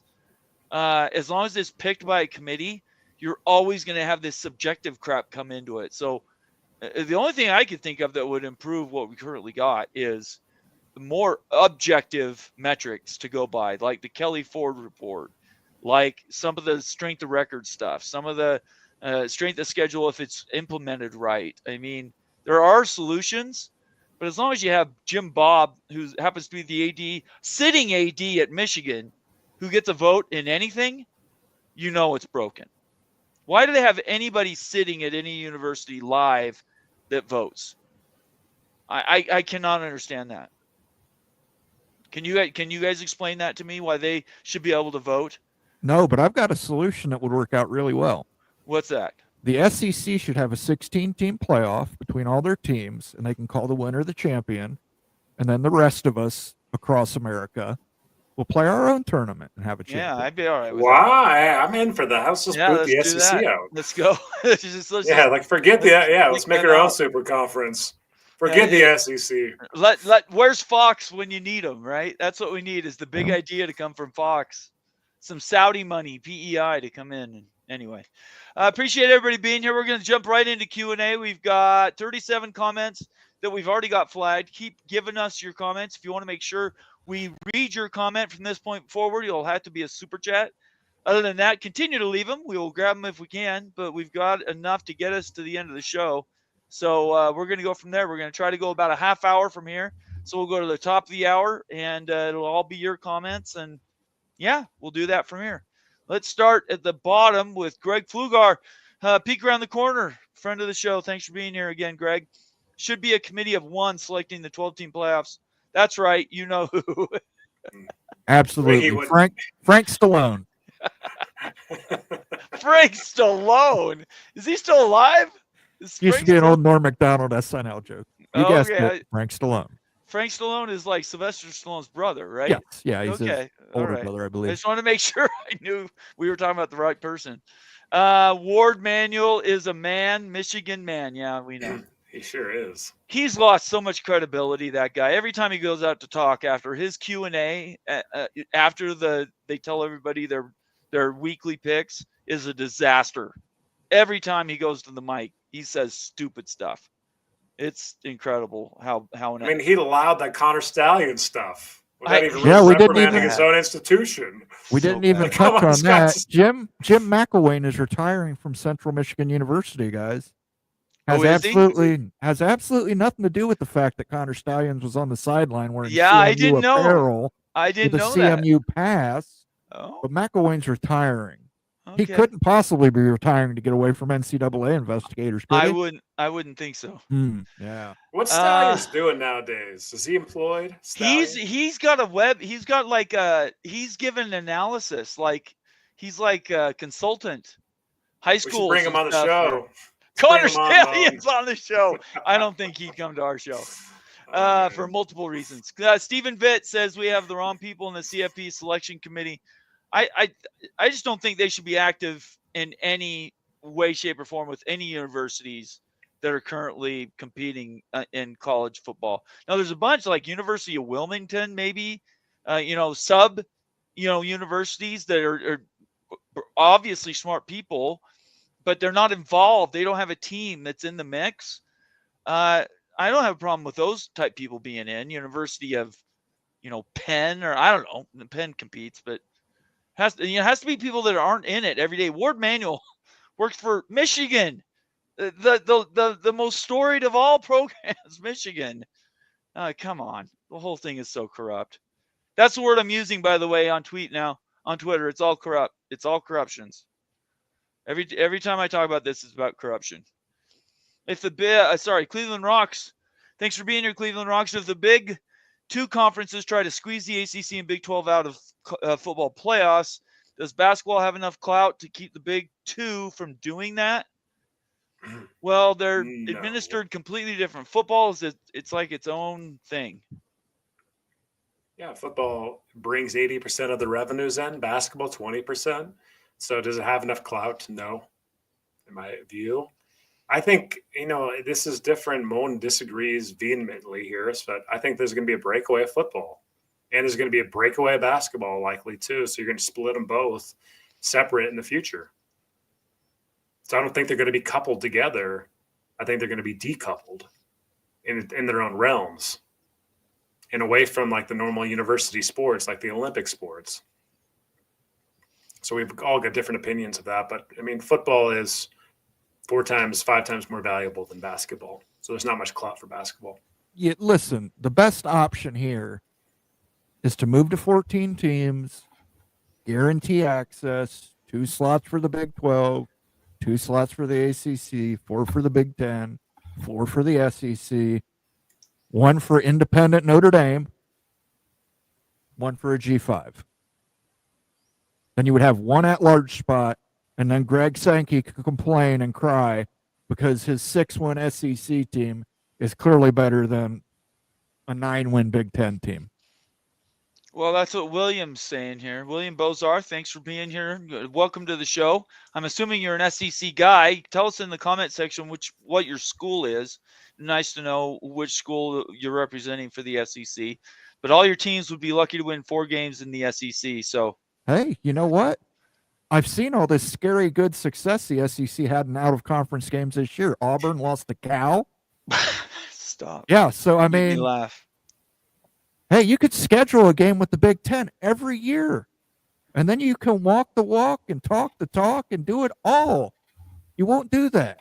You could play 9 conference games a year like every other A4 conference does. You won't do that. So stop telling me about how great you are when you can't do the bare minimum that other conferences do. You don't do it. Appreciate you being here, William. Thank you for your comment. Appreciate it. Let us know your school. It'd be nice to know which school you're representing. Go Black 45, again, one of my favorite names. Big Ten has 4 natties over the last 27 years, 97 by 2 teams. Get real. Sure. Not denying it. Another you had LSU. Nick Saban in your conference. Yeah, we got You had another Urban Meyer in your conference. You had Les Miles in your conference. You've got Kirby Smart in your conference. What's your point? Nick Saban won what, 7 of them? If we're including his time at LSU, I think it's 8 or possibly 9. Yes, Ohio State dominated the Big Ten for years and years and years. There was no competition for them. When they came up with a 4-team playoff, they played in them. How many national championships did Big Ten play in? Ohio State lost a couple. But how many teams did the Big Ten get in? Michigan State got in. Washington got in. Oregon's been in it. Ohio State, Michigan. We got our teams in too. But yes, you had Nick Saban. You had the best at the top. You had the giant. Everybody was planting beanstalks and pretending to be Jack. They got Jack and Kirby Smart and Urban Meyer, because Urban Meyer and Kirby Smart both have winning records over Nick Saban. Les Miles at one time had a winning record over Nick Saban. So, again, I think if you have a top-heavy conference, it's way better for your conference. I think people get elevated. I think people go and get the right coaches. Penn State, you need to fire James Franklin. Yes. He cannot get it done. He will not win you a national championship. Yeah. He won't. He cannot beat Ohio State. Trust me, I'm an Ohio State fan. I sat through 17-some awful years of John Cooper. He could not get it done against Michigan. They went and got Jim Tressel. He got it done against Michigan. He won a national championship. You need to find people who get it done. The game's changed too, guys. Like, it's not said enough. Like last year, Michigan wins the championship. But in the NIL era, the Big Ten has the advantage of the SEC. It's becoming so big, the funding, the NIL collectives and everything, and Big Ten universities just are going to be able to pony out more than the SEC universities for talent in the NIL collective area. That's going to be a big game changer. Over the last 20 years, the SEC has been dominant in football. Look at all the championships. There's no debate about that. But the future, starting last year and looking forward into this playoff, is going to be really interesting to see how the Big Ten performs against the SEC and into the future with the NIL collective backings. That's a huge swing factor here. That's a fantastic point, when the Big Ten could actually start legally paying players, they caught up with the SEC pretty damn quick. Exactly. And so that is going to be the change factor here, I think, over the next 10, 15 years, where Big Ten will start winning more titles than the SEC. I think you're going to find that across the board with all universities. If they want to play big-time football, they're going to find boosters that are going to give them big, deep pockets to build teams that are going to be able to compete. And they could be in any conference, really. SEC, Big Ten have the advantage, but really, in my opinion, if you're in the A4 right now, if you get a sugar daddy behind you, you have the opportunity right now to go and be in the college football playoff every year if you want to give the funding. If you want to write a $30 million check today to build one team for 1 year, you can do it. You can do it. You can go get the best players and put a team together in 6 months. Now you have to have a coach that can coach them, right? Like James Franklin, I could not agree with Mullen more. I'm sure he's felt this way longer than I have, but I just he's a 9-3. Well, listen, I'm an Ohio State fan. They can sign him to a lifetime contract because I know he can't get it done against the Buckeyes. Yeah, well. Yeah, you have to be able to beat Ohio State to get out of that conference. Earl Carr, good to see you, Earl. Hey. What's up, brothers? Wild Bomber and the legend himself, Moen. Good to see you, Earl. I heard you were down a little bit earlier in the week. I think it was you on one of the YouTube shows saying you thought maybe BYU might lose this game this week. I'm more positive. I actually think they bottomed out last week, and they can play better this week. They all the pressure's off at this point now, because everybody's already written them off. So they have nowhere to go but up, in my opinion. But it's good to see you, Earl. Thanks for checking in. Keep chopping. Big is easily better. Yeah, if there was only some way we could settle this, keep chopping. Yeah. I don't know. A scheduling agreement, 9 conference games. I don't know. All right. Replica, good to see you, Replica. Thanks for being here. Thanks for being a member. We really appreciate your loyalty. The SEC built their dominance by hoarding talent and paying players in front of the pulpit. Saban retired because he knew the conference would decline in this new NIL era, which is what Ute just said. I think money is a big part of it, but I also believe that the reason the Southeastern Conference does so well in recruiting isn't just money. It's also locality. Everything's really close. Travel is very restricted in the SEC. You don't have to go very far from east to west. And the climate. Yeah, you pay me $10 million, but I'm playing in snow in November. Do I really want to do that? Right? So climate is a natural advantage that the Big Ten will never be able to replicate. So money, yes, is an advantage, but I don't think it's the only thing that will tip the scales. The SEC will getting always California, have that. getting USC and UCLA and getting the state of California recruiting is a huge equalizer because you've got in the SEC, you've got Florida, Alabama, and Texas. The states, those are huge recruiting states. Georgia is too. And now in the Big Ten, you've got California and you got Ohio. Those are the biggest recruiting states. And you got the New York areas and stuff, the players up there in Pennsylvania. So it's a huge equalizer. Getting USC and UCLA for a lot of different reasons, but for that too. And like it is going to change the game. Like they're really, you guys, like the SEC was notorious for having bagmen and funding players under the table. Like they were the worst at it. I think everybody realizes that. That's happening for a long, long time. It's been successful. There were those pipelines in state now. Now that's over the board. That's a huge disadvantage that they had. That's now a disadvantage because Big Ten actually has huge pockets, bigger pockets than the SEC schools, maybe outside of Texas, right? Texas has big pockets too. Yep. Florida has got some, but Texas is really just rich. I think Texas and Texas A&M probably right, both of them. all of them, they have the deepest in the entire country. But look who just flipped because of a $12 million NIL contract to Michigan from LSU. There's proof point right there. Just happened today. Yeah, well, it's true. Earl Carr gives us a $5 super chat. Thanks again, Earl. Bomber disagree. BYU won't win tomorrow due to the fact Roderick is still the OC. Okay, you know how I feel about the guy. You know how Ute has felt about him for even longer when he was at Utah. I absolutely hate. Look, he's horrible. Okay, he is not a top tier offensive coordinator. But there are coaches around him. Just stop him from running those sweeps. Okay, we don't need any more. Oh gosh, don't even get me started. I will East be West. doing anything East West BYU. If more than 50% of plays are East West, I'm gonna watch BYU that. loses. I can't. I'm serious. It's the easiest West call football. out. East West. Anything outside the tackles. Yeah. If they do that more than often than not, and they don't run LJ Martin straight up the gut, which has been open all season, they'll lose. Bottom line. Thanks for the super chat, Earl. Thank you very much. Appreciate it. Yeah, you can only do so much with the coaching you have. Immaculate, good to see you here again. Thanks for being here, Immaculate. The SEC may have the talent edge, but it seems like the coaching of that talent is worse. Yeah, I don't know. I mean, some of their losses between these schools are just inexplicable to me. I don't understand them at all. I don't even know what to say. Stephen Vitt says FCS cupcakes just means war. Real fan of the SEC scheduling. Timothy Green, great job, Moen. I loved it, and you couldn't be more right. There you go, Moen. People batting you on the head. Appreciate it. Keep chopping says amen. There we go. Let's see here. Timothy Green. Let's be sure and not forget Nick Saban came from West Virginia. Yeah, but he was close enough to the Ohio River. We'll claim him.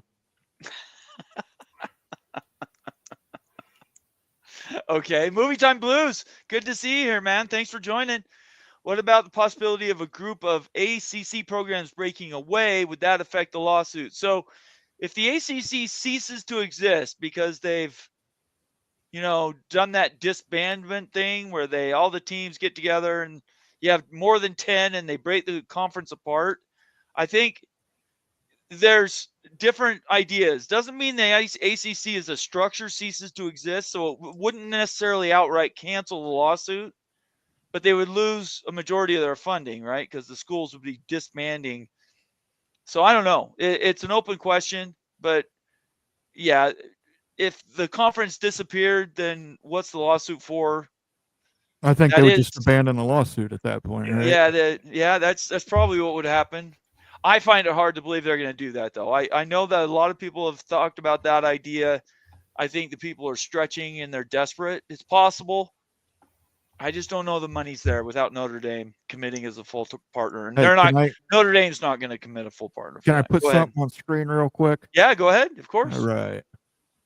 Let's take a look at this scary, good out of conference record that the SEC Why are we still has this year. piling on about this? Miami, they lost to Miami, Florida, 17-41. Auburn lost to scary good Cal. Mississippi State lost to Arizona State. Vanderbilt lost to Georgia Southern. LSU lost to USC. USC is 5-5, y'all. Texas A&M lost to Notre Dame. Arkansas lost to powerhouse Oklahoma State, guys. Who hasn't won a Big 12 game, by the way. Arkansas that beat Tennessee. So quit telling me how great you guys are. Start playing real out-of-conference opponents. You can't even get it done against the ACC and Big 12. Come on. Yeah, it's not good. It's just not good. Laura Weiss says, by the way, Tyson had 33 yards in receiving against Tech. Yeah, I think BYU could stop him. Specifically him and Scatterboo. It's going to have to be other players, which is possible because Levitt's real good and he's going to get better. He's going to be better next year. But right now, I think Jay Hill is elite. He's seeing things next level. You've seen that in person. So let's see. But don't give up on BYU, people. Don't give up. Immaculate. Attorney Dave said that this is a group of AGs that belong to a party that starts with the letter R and that they often work together. Yeah, we agree with you. I agree with you. There's no liberal states involved there at all. Conundrum, can't wait for Justice Kavanaugh to write for the majority in this U.S. Supreme Court decision. What would that look like, Mo? And what does Justice Kavanaugh write in that ruling? I don't know. Probably a bunch of words. I wouldn't know either. You know I think they rule against the ACC, though. Well, you know what you call a lawyer who graduates at the bottom of his class, don't you? What's that? Rich. Your Honor. Your Honor. Coos Corner checking in here at the end of the show. Good to see you, Coos. Great show the other night. I think it was last night I watched you. I think it was last night. It might have been Wednesday. Doing good stuff. I know you're frustrated with Neil. I don't know with your coaching situation, man. That's a problem. Yeah, it's a tough when you're terminally the middling area. Yeah, you can only do that so long. West Virginia is a proud program. I agree with you. I think they should have gotten rid of him 2 years ago. Last year was an aberration, unfortunately. Swap James Franklin for Neil Brown. There you go. There you go. Dissatisfied, just do the old That switcheroo. would be a huge upgrade for West Virginia. Absolutely. Coos says West Virginia guys: Saban Holtz, Rich Rod, Jimbo, Sean Clark for App State, and Kurt Signetti. Wow. From West Virginia. That's a good coaching tree, I think. Steve Moser says Georgia State is 0-6 in the Sun Belt and beat Vanderbilt. And keep in mind, Vanderbilt's a quality loss. Vanderbilt beat Alabama. Yes. That was a quality loss for Alabama. That's what they're claiming. It's just broken. All of college football is broken. Becky, go Huskies. ACC is the only conference to have every team win 10 games out of the P4. What? The ACC conference, every team in the ACC has won 10 games. Oh, okay. All right. Okay. That's a nice factoid. Thanks, Becky. So Virginia had won 10 games. That's the bottom line. 89, I think they said it was. Chris Jernigan, sorry. I agree. Kentucky with the points. Yeah. I think Kentucky's going to do it. I think they are. Joaquin Morales, Bomber. It's also homecoming and senior day. Lots of ASU legends in town for the game. They also brought out Sparky for the helmets. They are doing Yeah. everything they can to keep the momentum they've already got to win this game. They are but just so you know, BYU's 6-0 on the road, or 5-0. What is it? 5-0 already this year. So yeah, won in some tough places too. So we'll have to see. It'll be a good game. I'm not looking past Arizona State at all. BYU could easily lose this game too. No doubt about it. Justin R. USF Bulls represented. It's good to be interesting to see. Going to be interesting to see KU versus CU game. That would be Kansas versus Colorado. Kobe Bryant versus Travis Hunter on offense, as well as I would like to see KU's wide receiver while Hunter is on defense. Does Hunter win the Heisman? Absolutely. Yes. I don't think there's any doubt about it. Yeah. Is John T a better player No. at his position? Absolutely, he is. I his don't care. position- Travis Hunter can go both ways and play But at a top 3 pick level at both positions. Oh, see, I think that's a stretch, Moen. If you look at his numbers, they don't play out that way. He's a middling receiver. Listen, he the made ball a as much catch as you last think. week. That's that one I catch. don't think I don't care. You don't see that ability or that talent that often. But look, he's got a Shadur Sanders throwing him the ball. If he was that elite, he would be a game breaker on offense. He's not Desmond Howard. I don't know. He's done pretty well. He's done pretty well. He's less on than offense. 1,000 yards receiving on the year. Okay, but he plays And- 150 snaps a game. That's an excuse. That's not an explanation. Give me a reason why. You Okay, can't- if Hunter played wide receiver and just did not play cornerback, Yes. he would probably have 1,500 yards a season. I agree. So why doesn't he do that and then be the best player? Because he has to be the best player on both sides of the ball for Colorado to win. Which means he's middling on both sides. He's going to be the best cornerback in the NFL when he comes in. I'm serious about that. He's really that good. This guy's generational talent. He's going to be a top 3 pick. Genty's going to be maybe a first rounder. Look, running backs don't get picked high. I'm just saying, at their position this year, Jonty's a better player. I think that if you're looking at Jonty at running back versus Hunter at cornerback, I think Hunter's much more of a talent at cornerback than. Here's the thing, though. Hunter, His stats actually don't play out that way, Yud. If you break him down, he's only got a few. Anyways, I don't have the stat in front of me, but I looked at it, and he's not the greatest. Here's the thing. Hunter's going to enter the draft as a wide receiver. Why wouldn't he go in as a DB? You just heard Ute say he was the best in the wide receivers league. wide receivers make more money in the NFL. If he gets drafted as a wide receiver, he gets paid as a wide receiver. I don't think that's true. I think DBs that is get true. paid better. No, I'm going to it is Google it true. right now. Justin you can look at- Jefferson. You can Justin look at the pay Jefferson set the scales. record. No. Let's talk about rookies. Getting Okay. drafted, they're all bracketed. They're all given different pay scales, and I think wide receivers are less than DBs. I don't believe that's the case. I believe wide receivers make a little more. All right, somebody needs to find that out for me on the pay scale. 'Cause I'm not sure how to look it up. Leave it in the comments section down below. Somebody Hashtag tell us. Moen Somebody was right. settle this, because I believe at their position, I think Johnny's a better player.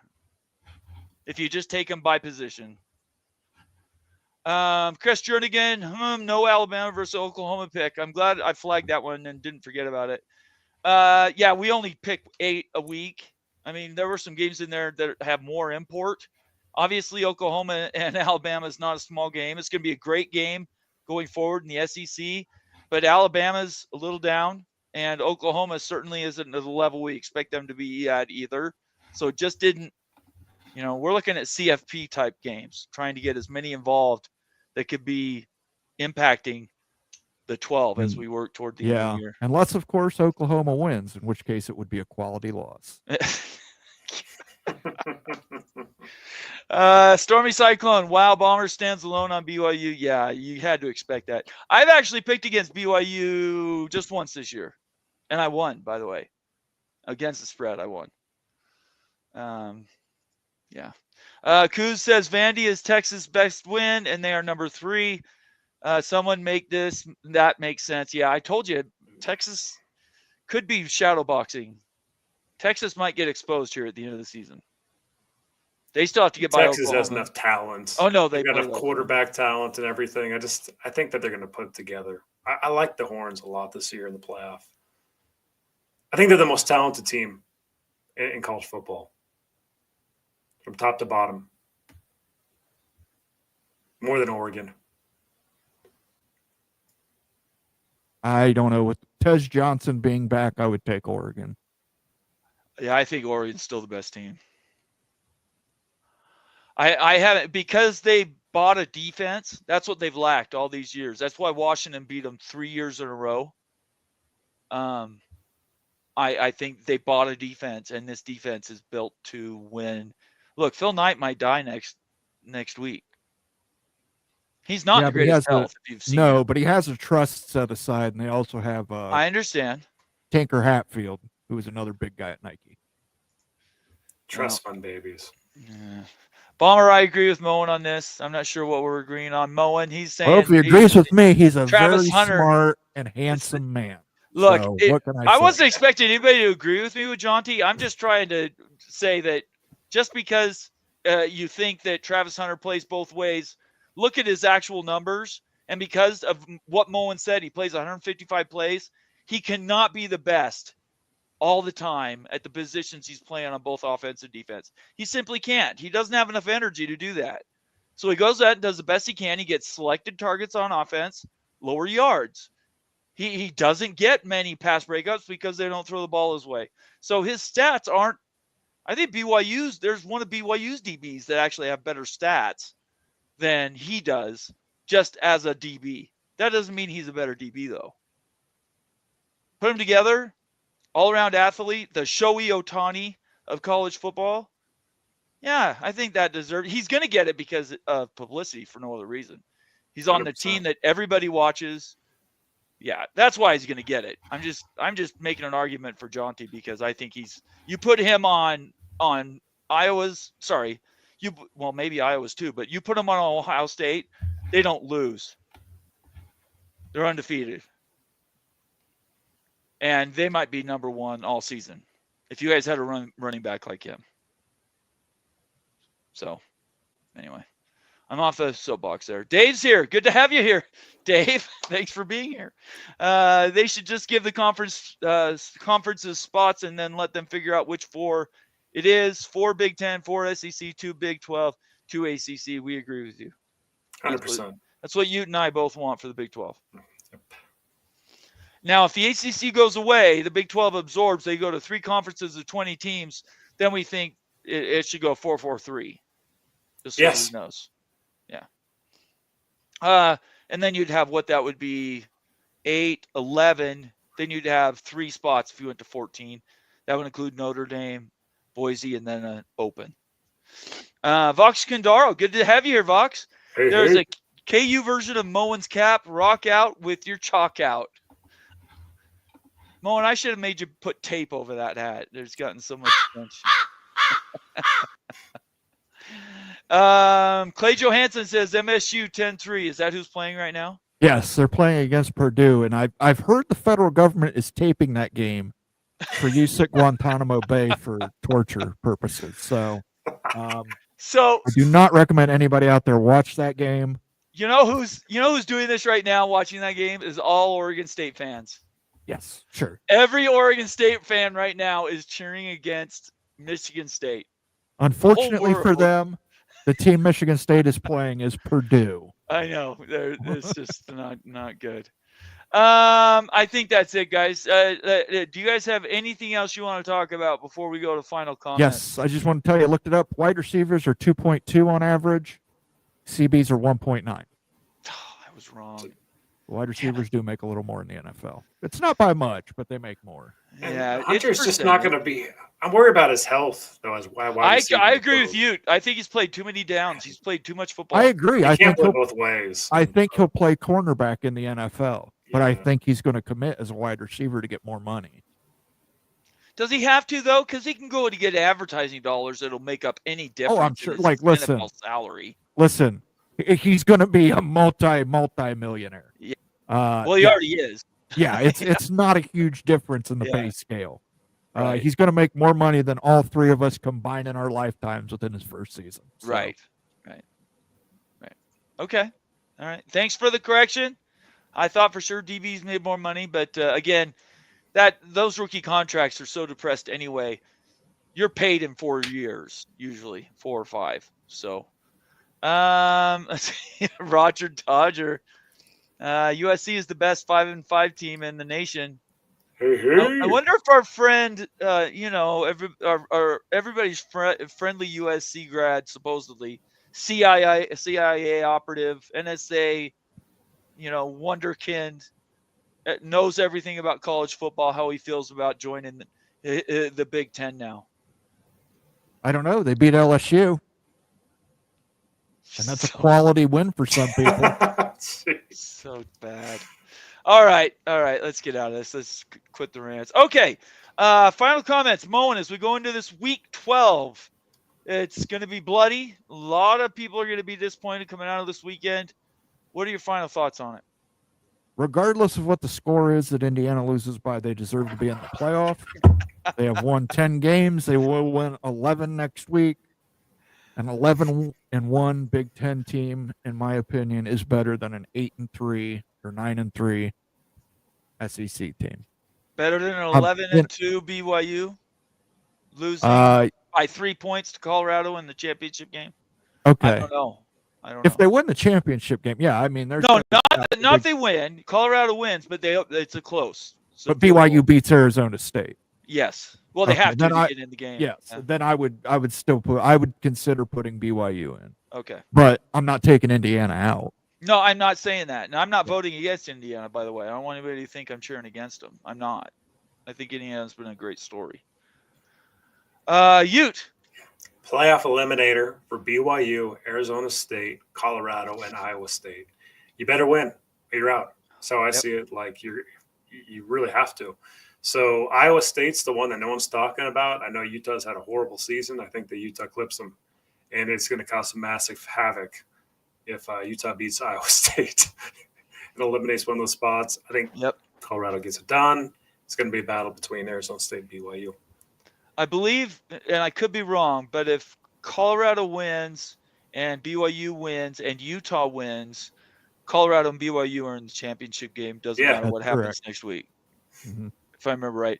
And I think Arizona State still needs help if Iowa State wins. That sounds right. That could be Arizona. Yeah, that's right. So the Big 12 is still very, very active. A lot of teams still in it, but look, if you're in the ACC or the Big 12, you've been in the playoffs the last 2 weeks anyway. These have all been eliminator games for the most part for anybody that wasn't undefeated already. So, I mean, Miami right now is sweating it. If they lost another game, say they lose to do they play Florida or Florida State at the end of the year? I can't remember. I think it's Florida is their last game. Is that right? Talking about?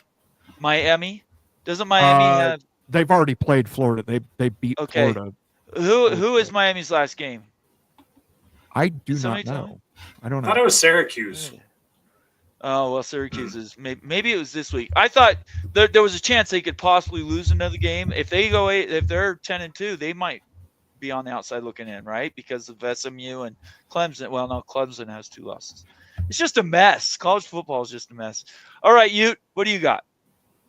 Yeah, go Utes. Okay. I want to thank everybody for being here. Let's do a quick rundown of everybody that's been generous to us tonight. And if whether you remember or not, we appreciate everybody that's been with us on a Friday. Thank you so much for being here. Ricky Tungate, college football peek around the corner. Greg Flugar, Becky Goeski's Cleveland Rocks, Mark Bowman, Earl Carr, and I'll say one more Earl Carr because it's fun to say. Thank you all for your super chats. Thanks for being here tonight. Thanks for everybody else. Please stay safe. Have a good weekend. I don't know if Ute's going to do a post-game rant, Moen. I'll definitely be doing a BYU one, whether they win or lose. Moen, are you going to do one if it's a close game with Indiana? As long as Ohio State wins. Okay. All right. I know you guys look forward to those. BYU plays at 3:30 Eastern. Moen, what time is your game? Noon, big noon kickoff, live Big from noon. Columbus. So you're I actually won't be doing a reaction regardless. So. Okay. All right. There you go. But I do want to do a favor for all the Kansas fans. Go ahead. As we were going off the air last week, I played this, and I think it brought the Jayhawks good luck. So No. Against Colorado. Wow. You want destruction of the Big 12, Moan. Yeah, that would Moan wants the doomsday scenario. that would destroy the Big 12. Actually, I hope that. Come on, Colorado, you got to win. You got to win. Hey, that's good for BYU if Colorado loses, right? So, man, we need the eyeballs. We need the attention, even if it is prime. I don't know. I'm torn. Everybody have a good weekend. Stay out of trouble. We will get back to you whenever we can. Watch us on Twitter. Make sure you subscribe. Follow us on Twitter. Make sure you subscribe on YouTube. Give us a thumbs up. Leave us a comment, question. We try to get to those as well as we can. And then consider becoming a full-time member of the College Football Mafia Network family. We appreciate you being here on a Friday night, and we will see you soon. Sunday night, Moen Rants. What time, Moen? Moen After Dark, Sunday at 7 p.m. with myself and my co-host, Rock and Rant. Rock and Rant's the best on Sunday nights. Thanks, everybody. Stay out of trouble. Talk to you later. Peace out. It's not going.